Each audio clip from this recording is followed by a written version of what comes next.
You're listening to Humans in the Loop. We explore the systems that govern our working lives, how they're built, how they break, and who gets left behind, told through stories, satire, and the kind of perspective you get from living slightly out of sync. Today's story includes some things that might feel familiar, especially if you've ever spoken up, done more than your share, and gotten less than you deserve. So, what happens when a company says it cares about equity and then just kind of disappears, while the people with the least power do all the work? This is Hannah. She's autistic. She works in research ops. The kind of person who gets things done because she already sees the trapdoors. Who does the work before it's a fire? And then watches someone else get the credit for putting it out.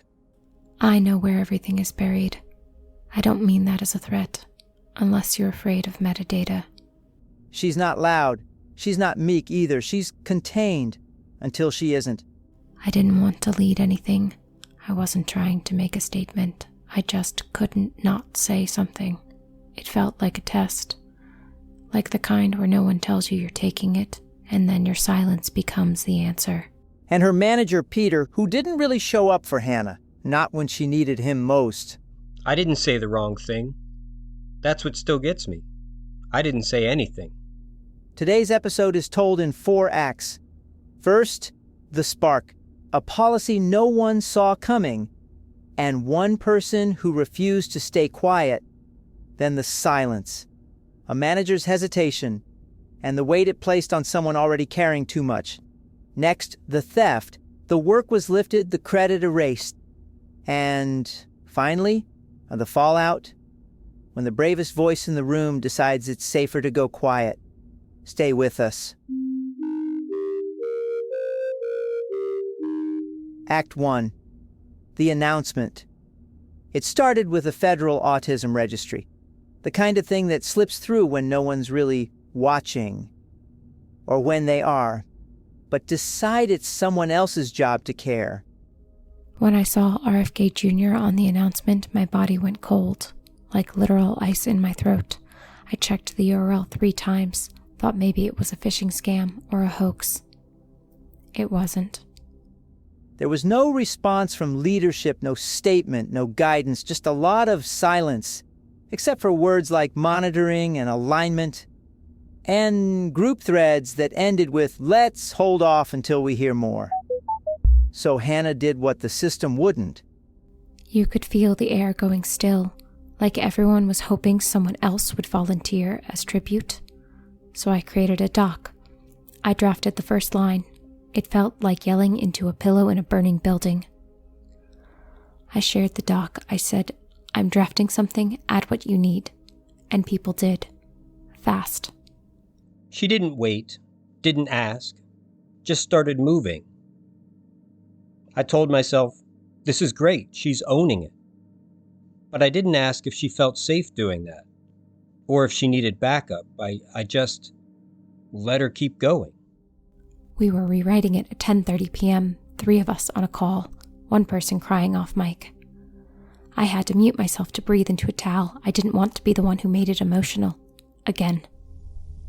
They wrote, they cited sources, they edited each other's language for tone and optics and alignment. We spent 45 minutes debating whether harm was too strong a word. You know what's strong? Publicly calling autism a tragedy. But sure, let's edit the adjectives. I should have noticed, not just the hours she was putting in, but the pressure she was holding alone. That kind of weight has a sound to it, but only if you're listening. After the break, the silence. The moment her bravery met the sound of nothing.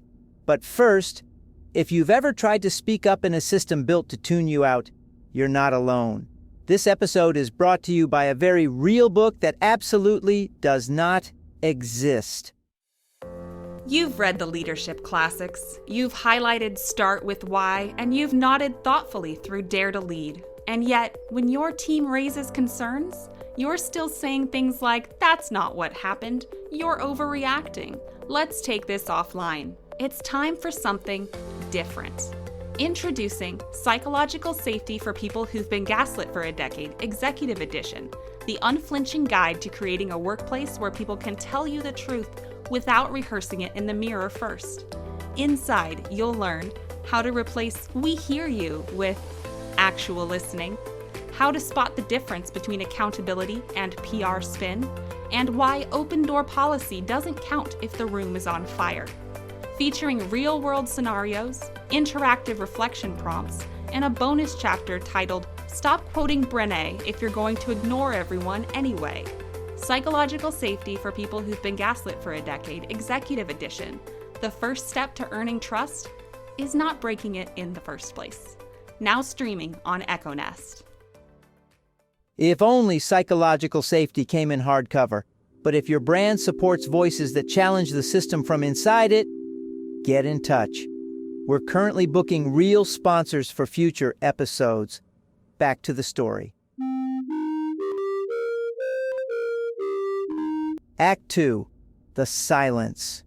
Normally you share work upward, for visibility, if nothing else. But Peter wasn't really present. Still, Hannah, autistic, principled, and rule-following to a fault, followed protocol anyway. I read the doc. I forwarded it to another director. I said, "This is really well framed." And then I said nothing else. I wasn't brave, I was strategic, which is what we call it when we know we're being cowards. It didn't feel like being brushed off. My manager's not like that. Never has been. He seemed scared. I mean, I'm not exactly an expert on reading emotions, autism and all, but this felt different. Hollow. Like something had gone dim behind his eyes. Still, I didn't let it slow me down. Too much was at stake. Hannah presented the draft to senior leaders in a meeting where everyone had their cameras on and no one said anything real. I did the whole script. Introduced the rationale. Offered 3 recommendations. They said thank you for your thoughtfulness. I think I blacked out a little after that. I didn't even know she had a presentation. She wrapped up early that day, said she wasn't feeling well. I didn't think much of it. I should have. She was just so competent. It's easy to miss the cracks when someone's holding everything together. I was shaking so bad I had to hold my hands under the desk. I got through the whole thing in under 5 minutes. They nodded. Then they moved to the next agenda item. It was about swag. Afterward, she said she didn't feel well, and maybe it was just the adrenaline crash, or maybe it was the weight of doing someone else's job without their title. If you've ever stayed up at night replaying a meeting in your head, you're not alone. A quick break with some unsolicited support from today's satirical sponsor. Psst. Still up? Yeah, we know. Downshift is the hybrid sleep support system that brings bedtime to you. The app handles the brain stuff, guided thought cooldowns, snack reminders, a bedtime checklist that actually respects your energy level. The kit handles the body stuff, a weighted wrap, "You made it" token, and thought cards for those 3 a.m. mental spirals. One download, one box. Endless ways to stop negotiating with sleep. Downshift. Because if sheep could solve this, they'd have done it by now. Downshift isn't real. There's no system that gracefully defers your responsibilities just because your body says enough. But maybe there should be, if your work helps people rest, recover, or even just breathe a little easier. We're looking for real sponsors who understand what's really keeping folks up at night. Act 3, credit where it isn't due. A few days later, the company announced its stance. A familiar stance. They used the exact phrasing from paragraph 2. lifted bullet points directly, not even paraphrased, which I guess is efficient. They deleted the part about community trust. It was too editorial, they said. When she asked about attribution, they said, "We're all one team." When she brought up burnout, they said, "Have you tried the employee assistance program?" Oh, totally. I love calling a hotline to unpack how my unpaid labor was repackaged into a PowerPoint and sold back to me as inclusion. She deserved the credit. That part's simple. But I didn't push for it. I told myself I didn't know how. But really, I just didn't try. So Hannah did what she always does, held it together, alone. But if regulation was a team sport, this episode's fake sponsor might have had her covered. We built Tether after my co-founder had a full nervous breakdown in a Whole Foods parking lot. She was overstimulated, sleep-deprived, and surrounded by emotionally avoidant adults. She didn't need therapy in that moment. She needed someone regulated. That's where Tether comes in. Tether is the first nervous system matching platform for emotionally intelligent humans who just need someone, anyone, nearby who isn't in a spiral. Just open the app, and Tether uses proprietary vibe triangulation to locate a calm, regulated adult in your area. Sometimes it works, sometimes it doesn't. Finally, a platform that lets me co-regulate without eye contact. I was crying in my car. Tether said I was the most stable person in a 5-mile radius. I don't know whether to feel proud or afraid. I didn't find anyone, but I stopped waiting to be rescued. That's something. It matched me with my cat. She blinked, I blinked. It helped. Whether you're at work, at home, or at the edge, Tether reminds you that self-regulation isn't selfish, it's leadership. Tether, because sometimes the village might just be just you. Tether is fictional. We made it up. There's no algorithm quietly scanning your emotional volatility and matching you with someone calm named Denise. There's no app that pings a regulated human to show up with snacks and a soothing voice when your nervous system hits the red zone. But wouldn't that be nice? Until then, most people are left to self-soothe in systems that caused the harm in the first place. If your work helps build real support for real people, we'd love to feature it. Sponsor an episode, reach out, let's talk. Act 4, the quiet exit. No rage quit, no blow up, just the slow, invisible retreat of someone who gave everything and was left standing alone. It felt like I'd dropped something precious in a void, and then had to listen while people applauded the echo. She didn't confront me, didn't escalate. She just stopped showing up with ideas. She did her job, perfectly, but something was gone.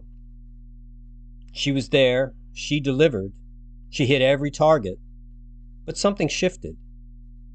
She wasn't building anything anymore. I stopped volunteering, started muting my mic in meetings, even when I had something useful to say. It's like muscle memory now. She didn't walk away, didn't rage post on LinkedIn. She stayed and went quiet, which, if you know what to listen for, is its own kind of scream. I still don't know if I made it worse. Sometimes I wonder if I triggered some kind of corporate allergic reaction, like, this is what happens when you ask for too much visibility.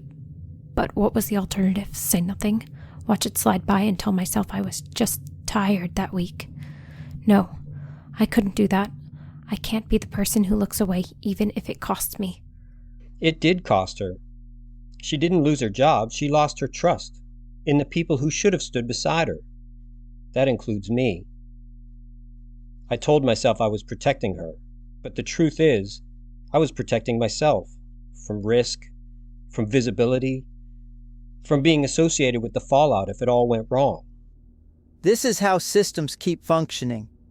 Not by punishing the worst actors, but by letting the best ones carry the weight alone, regardless of where they fall on the org chart. The people with the least power act first, and the ones with the most, they wait. I wasn't trying to be a hero. I was just trying not to disappear. I still do good work. I just don't raise my hand anymore, and I don't stay late. If someone on your team does something brave, don't let them stand there alone. That's not neutrality. That's abandonment. This isn't just a story about Hannah. It's a story about all the moments when someone could have stepped in and didn't, and how trust, once cracked, doesn't always break loud. Sometimes it just vanishes. Back me when it's messy, not just when it's been scrubbed clean. This has been Humans in the Loop, produced in the space between speaking up and being let down. I'm Ezra Strix. Thanks for listening. Our stories are grounded in truth, anonymized to protect the people who trusted us to tell them. Want to support stories like Hannah's and the real people behind them? Follow Humans in the Loop wherever you get your podcasts, and if you can, support us on Patreon to help keep these stories going. For more episodes, transcripts, and behind-the-scenes extras, visit loopedinhumans.com. You can also find us on social media. We're at Looped in Humans, and now you're looped in too. Your support helps us keep telling the truth, even when it's uncomfortable, especially then. This episode, Doing the Work, was written and produced by me, Christina Simmons, creator and executive producer of Humans in the Loop.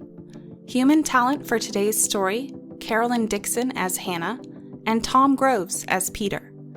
Our AI host is, as always, Ezra Strix, naming the hard truths and guiding these conversations with uncanny timing and impeccable direction.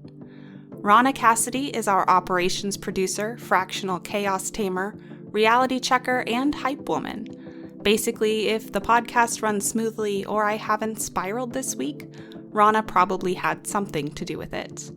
Today's story, while anonymized and dramatized to protect the humans behind it, is based on real events. That's been true of each episode of Humans in the Loop. Until now.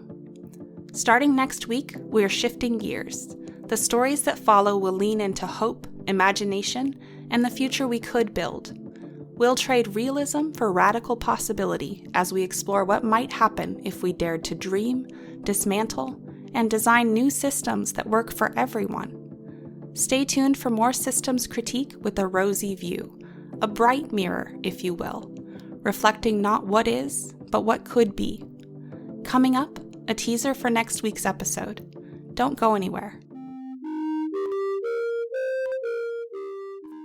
Next time on Humans in the Loop, what if an exit interview didn't mark the end, but the beginning of a better fit?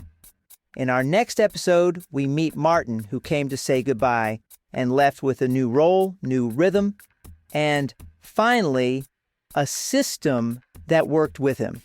Join us for Better Than Goodbye, a story about misfit roles, fluorescent lights, and the radical act of treating exit interviews like design opportunities. Because sometimes you're not in the wrong company, just the wrong ecosystem.